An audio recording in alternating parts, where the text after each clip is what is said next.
আসসালামু আলাইকুম, কেমন আছো সবাই? আশা করছি সবাই ভালো আছো, আমরাও ভালো আছি। তো সোনাম অ্যান্ড সারা একটি নতুন ব্লগে তোমাদের অনেক অনেক স্বাগত জানাই। তো এখন সকালবেলা রৌদ্র উঠে গেছে আর ইভামনি আমার প্রথম হাঁটা শুরু করেছে। এই গত পরশু দিন থেকে একটু একটু করে হাঁটছে, এই দেখো। তাই এবার রৌদ্রে বেলায় জুতো কিনে এনেছে ওর আব্বু। ওই দেখো নতুন জুতো পায়ে দিয়ে একটা পায়ে পিক পিক করে শব্দ হচ্ছে, তখন ওইটা দেখে মাঝে মাঝে আবার হাঁটা ভুলেও যাচ্ছে আর একটু একটু করে হাঁটছে। ওই দেখো, ওই আবার নাচছে। আর আসল কথা হলো ওই যে ছায়া পড়ছে সেই ছায়াটাও দেখছে। তো তাই ভাবছি এখান থেকে ওকে সরিয়ে নেব, মনটা অন্যদিকে ঘুরে গেছে। তো আমার সমস্ত রান্না করা হয়ে গেছে আর এখন রান্না করব নিহারি। তো তোমাদেরকে দেখাবো এই নিহারি খুব সহজে, তাড়াতাড়ি এবং অল্প খরচে কিভাবে সুস্বাদু রান্নাটা করা যায়। তো এই দেখো নিহারিগুলো আমি ধুয়ে ভালো করে সব কিছু গরম জল দিয়ে ধুয়ে ঠিকঠাক করে নিয়ে প্রেসারে নিয়ে নিয়েছি। এবার মশলা করব। তার জন্য রসুন যেহেতু বাড়িতে নাই, তো মানে 1 বছরের ব্যাপার হয়ে গেল, তো সেই রসুনগুলো আর ভালো না, গন্ধটাও নাই। তো নতুন রসুনের জমি থেকে রসুন তুলে আনলো সারারাব্বু, এই কলিগুলো সহ দিয়ে দেব। তো এই দেখো এখানে জিরা নিয়েছি, গোটা জিরা, পেঁয়াজ আর রসুনের ওই কলি সহ রসুনটা নিয়েছি।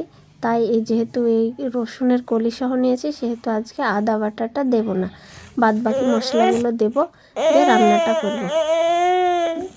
আর এই রান্নাটা খুব সুস্বাদু হয়। এখানে গোটা মশলা নিয়ে নিলাম আর এরকম মশলাগুলো পেস্ট করে নিলাম। এই যে পেঁয়াজ বাটা, রসুন কলি আর ওখানে জিরা, আর এটা ওই যে মশলাগুলো ছেঁচে নিয়েছি। এবার এখানে অ্যাড করে দেবো একে একে, তারপরে এটাকে বানাবো ভালোভাবে। আর এইসব রান্না বান্না করে যাব আজকে মায়ের বাড়ি। তো যাব একটা কারণ বলতে একটা ছোট্ট ইচ্ছে পূরণও বলতে পারো। তার কারণ অনেক দিন থেকেই আমার এটা ইচ্ছা ছিল যে এই কাজটুকু আমি করব, কিন্তু হয়ে ওঠেনি। যেহেতু মধ্যবিত্ত পরিবার আমরা বিলং করি, তো সেজন্য অনেক রকম সমস্যা থাকে, তো সেটার জন্যই হয়ে ওঠেনি। তো আজকে এই যে গত কিছুদিন আগে যে আমি পাটটা বিক্রি করলাম, তো হাতে এখন কিছু টাকা পয়সা আছে, তো ভাবছি এই কাজটা সেরে ফেলি। তো তাই আজকে মায়ের বাড়ি যাব। ওই যে সেদিন দেখেছিলে ব্লগে যে বালিগুলো জ্বালা হচ্ছিল, তো মার ওই ঘরের অবস্থা খুবই খারাপ, তো সেই মেঝেটা করে দিয়ে আসবো। তো সেই জন্যই আমিও যাব, সারাকেও দেখা হবে। আবার ওই টোটো ভাড়া করেছি, ওখানে কিছু ভাড়া নিয়ে তাহলে বালিগুলো আর আলাদা করে পয়সা দিয়ে কিনতে হবে না, যেহেতু আমার বাড়িতে আছে। তো তাই ওগুলো নিয়ে আজকে যাব একবার মায়ের বাড়ি।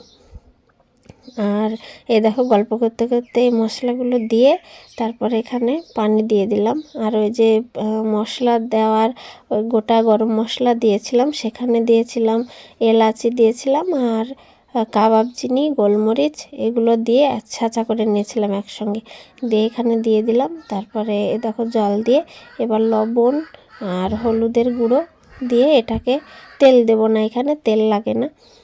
তো 8টা-10টা মতো সিটি দিয়ে নেব, তারপরে আমরা রেডি হয়ে যাব। তো এই দেখো লবণ হলুদ সব কিছু দিয়ে এরকম জলটা দিয়ে এবার আমি ঢাকনাটা চেপে তারপরে 8টা-10টা মতো সিটি দিয়ে নেব। আর আমার প্রেশার কুকারটা একটু নষ্ট হয়ে গেছে, বলতে নষ্ট হয়নি পুরোপুরি, একটু চিপে ধরতে হয়, এটা আলাদাভাবে সিটি কেনা, ওই বাজাজের সিটিটা আর পাওয়া যায়নি, তো সেজন্য এটা আলাদা কোম্পানির সিটি। তো এই দেখো কি সুন্দর হয়ে গেছে সিদ্ধ করা। এবার আর তেল একটু 1 ফোঁটাও তেল দিইনি, তো তেলটা ওখান থেকে বের হয়েছে। আর তেলে পেঁয়াজ আর লঙ্কা কেটে যখন তেল করব, তেল ঝাল করব, তখন একটুখানি তেল দেব কড়াইতে।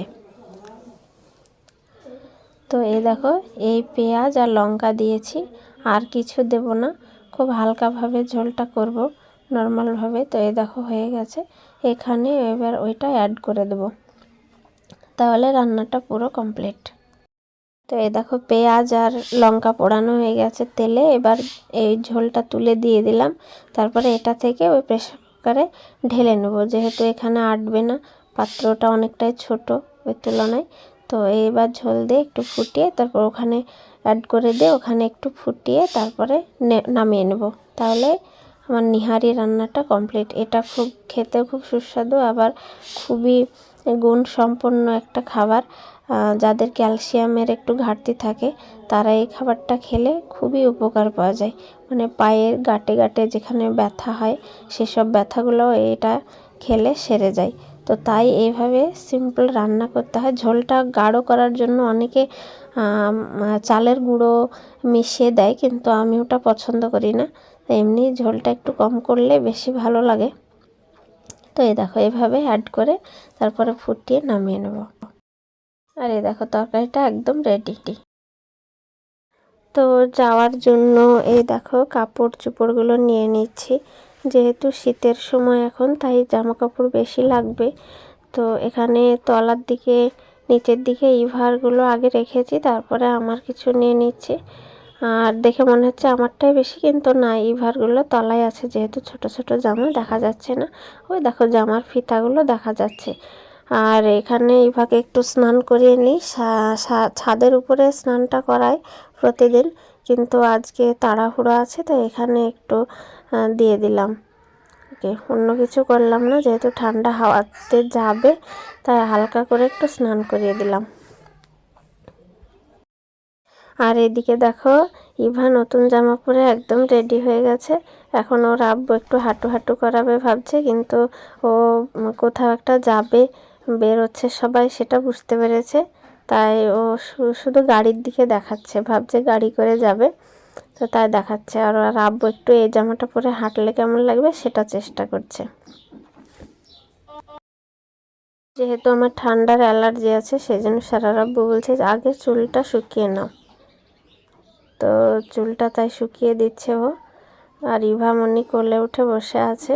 প্রথমে আমার কোলে ছিল, তারপরে ওর কোলে চলে গেল। আর এই দেখো চুলটা আমার শুকানো হয়ে গেছে প্রায়। আর ইভার কাণ্ড দেখো, 10 টাকার নোটটা ফট করে ছিঁড়ে ফেললো। একেবারে আর জোড়া লাগানোই যাবে না, নষ্ট একদম বাদ।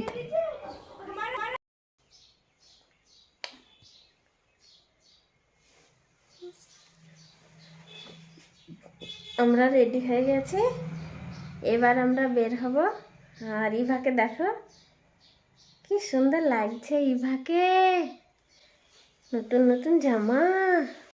আর ওই দেখো টুকটুকিতে বালির বস্তাগুলো ভর্তি করছে। আর এই দেখো আমরা মায়ের বাড়ি চলে এসেছি। ওইসব রাস্তাতে ভিডিও করা হয়নি, এখানে বালির বস্তাগুলো রাখা হয়েছে। আর নাইটি কিনেছি দুটো, সেগুলো এখন আমরা দেখা দেখি করছি। তো ব্লগটা আজকে এই পর্যন্ত শেষ করছি। দেখা হবে আবার পরের ভিডিওতে। কাল সকাল থেকে আবার ব্লগ শুরু করব মায়ের বাড়ি। তো সবাই ভালো থেকো, সুস্থ থেকো। আর যদি কিছু ভালো লেগে থাকে লাইক কমেন্ট শেয়ার করো, আর আমার চ্যানেলটি সাবস্ক্রাইব করে পাশে থেকো। তো দেখা হবে আবার পরের ভিডিওতে। সবাই ভালো থেকো, সুস্থ থেকো আর সাবধানে থেকো।